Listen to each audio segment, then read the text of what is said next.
दोस्तों, आज की इस वीडियो में हम बात करेंगे कृष्ण पक्ष की सफला एकादशी के बारे में। आज हम आपका भ्रम दूर करेंगे कि आपको एकादशी व्रत कब रखना है, 6 जनवरी या फिर 7 जनवरी को। लेकिन वीडियो को पूरा देखिएगा, तभी आपकी भ्रम दूर होगी। तो आज की वीडियो में हम जानेंगे कि एकादशी कब है, व्रत कब रखें, व्रत का पारण कब करें, एकादशी और द्वादशी तिथि कब से कब तक है, पूजा का शुभ समय क्या है, राहु काल का समय क्या है, व्रत का पारण किस दिन करेंगे, किस चीज से किया जाएगा, व्रत महत्व नियमों के बारे में, विष्णु भगवान को क्या भोग लगाएं, क्या करें ना करें, हरिवासर कब से कब तक है, एकादशी व्रत में क्या खाएं और क्या नहीं खाना चाहिए जिससे व्रत खंडित हो, और जानेंगे एकादशी व्रत की रेसिपी के बारे में।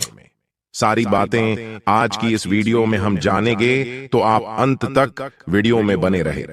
नमस्कार दोस्तों, स्वागत है आप सभी का एक बार फिर से आपके पसंदीदा चैनल हिंदू रिलीजियस टेल्स में। दोस्तों, वीडियो शुरू करने से पहले एक बार पूरी श्रद्धा के साथ कमेंट सेक्शन में लिखें, जय श्री हरि विष्णु। भगवान हरि की कृपा आप पर सदैव बनी रहेगी, और वीडियो को लाइक करके चैनल को सब्सक्राइब अवश्य कर लें। आप सभी भक्तों को सफला एकादशी की ढेर शुभकामनाएं। आप सभी के जीवन में लक्ष्मी नारायण की कृपा से आप सभी को सभी प्रकार की सुख और समृद्धि की प्राप्ति होगी। प्रत्येक माह के कृष्ण पक्ष और शुक्ल पक्ष की एकादशी तिथि के दिन एकादशी का व्रत किया जाता है। इसे एकादशी 11 के नाम से जाना जाता है। एकादशी का व्रत सभी प्रकार के पापों को नष्ट करने वाली है। हर एकादशी व्रत का अपना विशेष महत्व माना गया है। इसी प्रकार से पौष माह के कृष्ण पक्ष में पड़ने वाली सफला एकादशी व्रत का अपना विशेष महत्व माना गया है।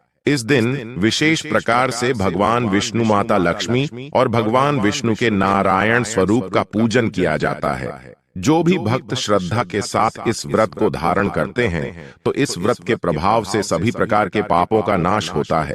5 वर्ष तप करके जो पुण्य फल प्राप्त होता है, वह पुण्य फल मात्र सफला एकादशी व्रत करने से प्राप्त हो जाता है, तथा अनेक प्रकार के यज्ञों के फलों को प्रदान करने वाली है। इस एकादशी को भगवान नारायण की पूजा होती है। नारायण दक्षिणा सहित यज्ञ से उतना संतुष्ट नहीं होते हैं जितना कि एकादशी व्रतों सहित रात्रि जागरण से संतुष्ट हो जाते हैं। जिस प्रकार देवताओं में विष्णु, मनुष्य में ब्राह्मण, नागों में शेषनाग, पक्षियों में गरुड़ श्रेष्ठ है, उसी प्रकार व्रतों में एकादशी व्रत श्रेष्ठ माना गया है। तो आइए जानते हैं सफला एकादशी व्रत के शुभ मुहूर्त के बारे में। एकादशी तिथि प्रारंभ होगी 6 जनवरी शनिवार की मध्य रात्रि 12:43 से, और तिथि समाप्त होगी 7 जनवरी रविवार की मध्य रात्रि 12:46 परम दशमी तिथि के नियमों का पालन शनिवार के दिन किया जाएगा। 7 जनवरी रविवार सूर्योदय सुबह 7:13 पर होगा और सूर्यास्त शाम 5:51 पर। अभिजीत मुहूर्त का समय दोपहर 12:11 से 12:54 तक रहेगा। अमृत काल दोपहर 1:03 से दोपहर 2:42 तक होगा। अभिजीत और अमृत काल का समय पूजा पाठ, उपाय या मंत्र जाप के लिए, दान आदि देने के लिए बहुत ही उत्तम मुहूर्त माना जाता है। राहु काल का समय, जो कि अशुभ मुहूर्त होता है, शाम 4:30 बजे से 6 बजे तक रहेगा। द्वादशी तिथि प्रारंभ होगी 7 जनवरी रविवार की मध्य रात्रि 12:47 से, साथ ही हरिवासर का समय भी शुरू हो जाएगा और द्वादशी तिथि समाप्त होगी 8 जनवरी सोमवार की रात 11:59 पर। 8 जनवरी सोमवार को सूर्योदय सुबह 7:13 पर और सूर्यास्त होगा शाम 5:51 पर। अभिजीत मुहूर्त दोपहर 12:11 से 12:54 तक। अमृत काल सुबह 11:41 से 1:17 तक, और राहु काल सुबह 7:30 बजे से 9 बजे तक रहेगा। अब जानिए एकादशी व्रत के पारण मुहूर्त के बारे में और हरिवासर समय समाप्ति के बारे में। तो 8 जनवरी सोमवार को सुबह 7 बजे हरिवासर का समय समाप्त हो जाएगा। इसके बाद से आप उपवास खोल सकते हैं। सुबह 7:13 से 10:45 के बीच में मान्यताओं के अनुसार हरिवासर के समय व्रत नहीं खोला जाता है। हमेशा हरिवासर का समय बीतने के बाद और सूर्योदय के बाद ही व्रत खोलना चाहिए। इस बार सोमवार के दिन एकादशी व्रत खोला जाएगा। यदि आप सोमवार का व्रत भी रखते हो और एकादशी का व्रत भी आपने रखा हो, तो सुबह के समय आप पूजा करके केवल तुलसी पत्र, जल से और फल से अपना एकादशी का व्रत खोल सकते हैं और दूसरा व्रत भी प्रारंभ कर सकते हैं। मान्यताओं के अनुसार दशमी तिथि को शुद्ध सात्विक भोजन ग्रहण करना चाहिए। शाम के समय दानतून करके पवित्र हो जाना चाहिए। महिलाओं और कन्याओं को अपना सिर भी दशमी तिथि को ही धो लेना चाहिए। रात के समय भोजन नहीं करना चाहिए और भगवान का ध्यान करते हुए सोना चाहिए। एकादशी के दिन सुबह जल्दी उठकर स्नानादि से निवृत्त होने के बाद एक चौकी पर पीला वस्त्र बिछाकर भगवान विष्णु की प्रतिमा या तस्वीर की स्थापना करके धूप दीप जलाकर भगवान को चंदन लगाकर पीले पुष्प, पीले फल, पीले फूल अर्पित करके भगवान की कथा पढ़ने और सुनने के साथ ही व्रत प्रारंभ करना चाहिए। दिन भर व्रत रखकर शाम के समय यदि आवश्यकता हो तो एक समय फलाहार कर सकते हैं।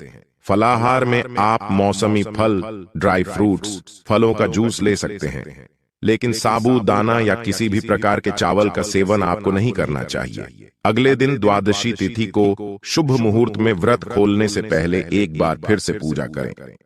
दान की सामग्री को मंदिर में रखें और किसी योग्य व्यक्ति को दान में देने के बाद में आप अपना उपवास खोल सकते हैं।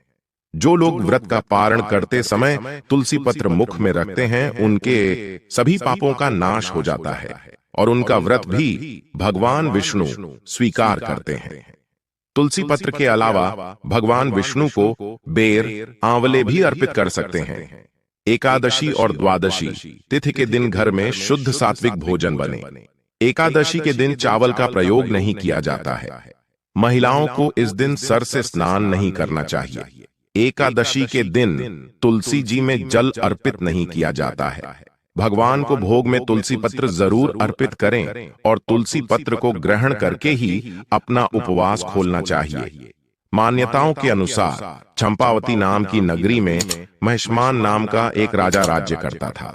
उसके 4 पुत्र थे, जिनमें सबसे बड़ा लुम्पक नाम वाला राजपुत्र महापापी था। वह सदा अपने पिता के धन को नष्ट किया करता था। एक बार उसकी बुरी आदतों से परेशान होकर राजा ने उसे अपने राज्य से निकाल दिया। राज्य से निकाले जाने के बाद भी उसकी लूटपाट करने की आदत नहीं छूटी और अब वह जंगल में रहने लगा। इस दौरान पौष मास के कृष्ण पक्ष की दशमी तिथि की रात्रि को उसे बहुत ठंड लगी, जिसके कारण वह रात भर सो नहीं सका। उसे बहुत जोर से भूख लग रही थी। आधा दिन बीत गया और शाम होते होते एकादशी की रात को वह भगवान को याद करते करते भूखा ही सो गया। ऐसे में जाने से लुम्पक से सफला एकादशी का व्रत हो गया। व्रत पूरा होने के बाद लुम्पक की नियति सुधर गई। उसके कारण मैं सुधर गया। इसका मन बदल गया। अब उसके पिता ने उसे वापस अपने देश में बुलाकर राजपाट सौंप दिया और खुद राज तपस्या पर निकल गए। तो दोस्तों, आज की इस वीडियो में हमने बात की सफला एकादशी के बारे में। दोस्तों, उम्मीद करता हूं अब आपको किसी प्रकार को भी कोई कंफ्यूजन नहीं होगा और ये जानकारी शास्त्र सम्मत जानकारी है। इसमें किसी भी प्रकार का कोई संदेह नहीं है। दोस्तों, आइए जानते हैं कि एकादशी व्रत में शास्त्रों के अनुसार क्या खाना चाहिए और क्या नहीं खाना चाहिए, क्योंकि अगर आप कुछ ऐसी चीज खा लेते हैं तो उससे आपका व्रत खंडित हो जाता है। दोस्तों, आपको बता दें कि एकादशी का व्रत वैसे तो निर्जल रखना चाहिए, लेकिन बहुत से लोग निर्जल व्रत रखने में असमर्थ होते हैं, तो ऐसे में वह फलाहारी व्रत या जलीय व्रत भी रख सकते हैं। इसमें कोई भी मनाही नहीं होती और एकादशी के व्रत की शुरुआत एकादशी के दिन सूर्योदय से लेकर अगले दिन यानी द्वादशी के दिन सूर्योदय तक किया जाता है। तो यदि आप निर्जल व्रत कर रहे हैं तो आप एकादशी के दिन सूर्योदय से पहले तक जल ग्रहण कर सकते हैं, लेकिन उसके बाद आपको एक बूंद भी जल ग्रहण नहीं करना चाहिए। और यदि आप फलाहार व्रत कर रहे हैं तो आप जल और फल ग्रहण कर सकते हैं।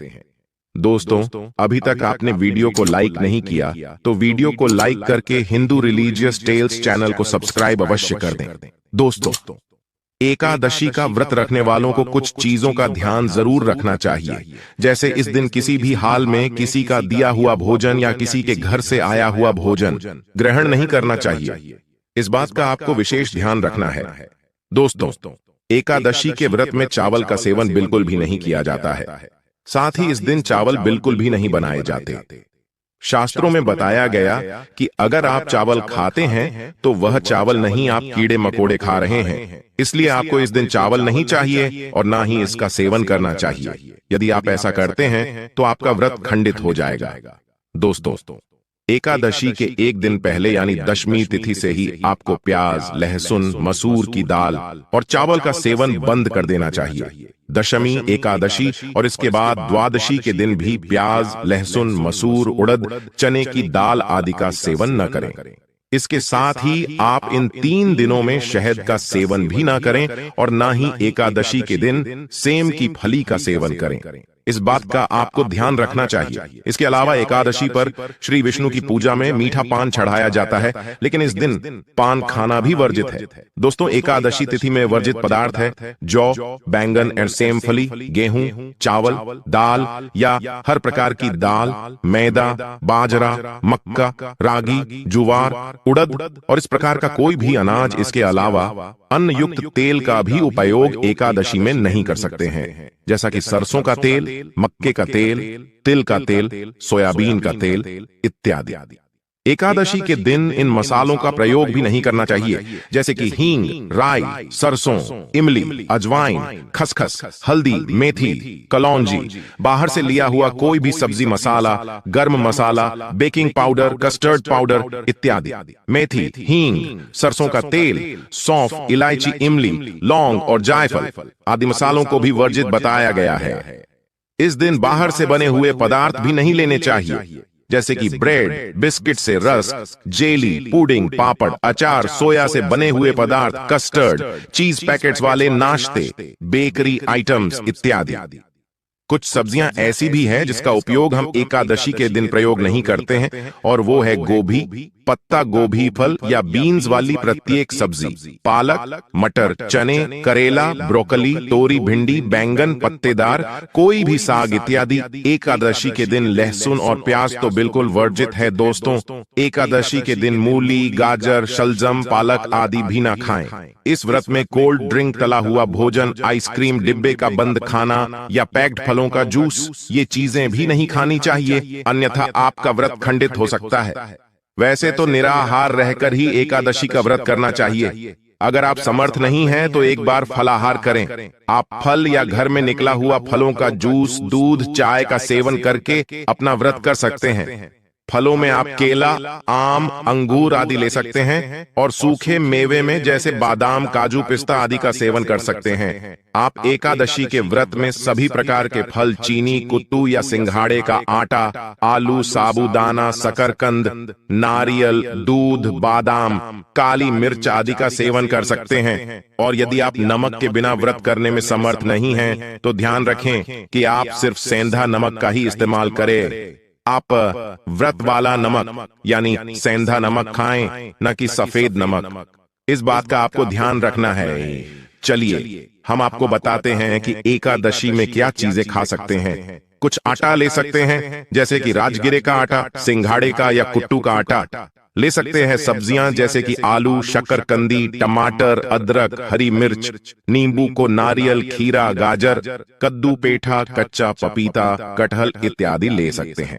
मसालों में आप सेंधा नमक, काली मिर्च, लाल मिर्च, जीरा, दालचीनी, इलायची, मूंगफली इत्यादि का प्रयोग कर सकते हैं। इस दिन आप हर प्रकार के सूखे मेवे भी ले सकते हैं, जैसे कि बादाम, काजू, किशमिश, पिस्ता, अखरोट, खजूर, मखाना, मिश्री इत्यादि।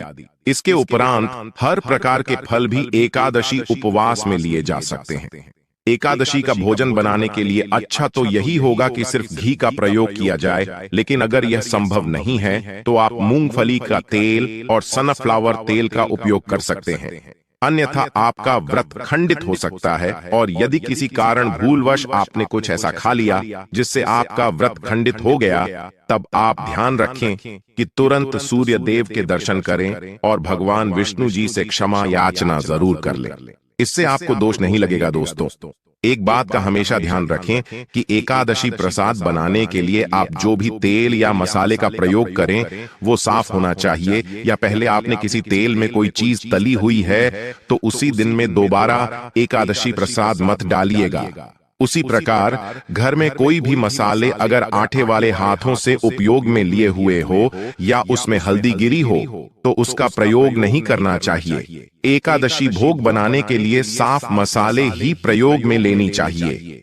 दोस्तों, आप इस दिन अपना खाना या तो घी या घर में निकला हुआ मक्खन, मूंगफली या बादाम के तेल में ही बनाएं।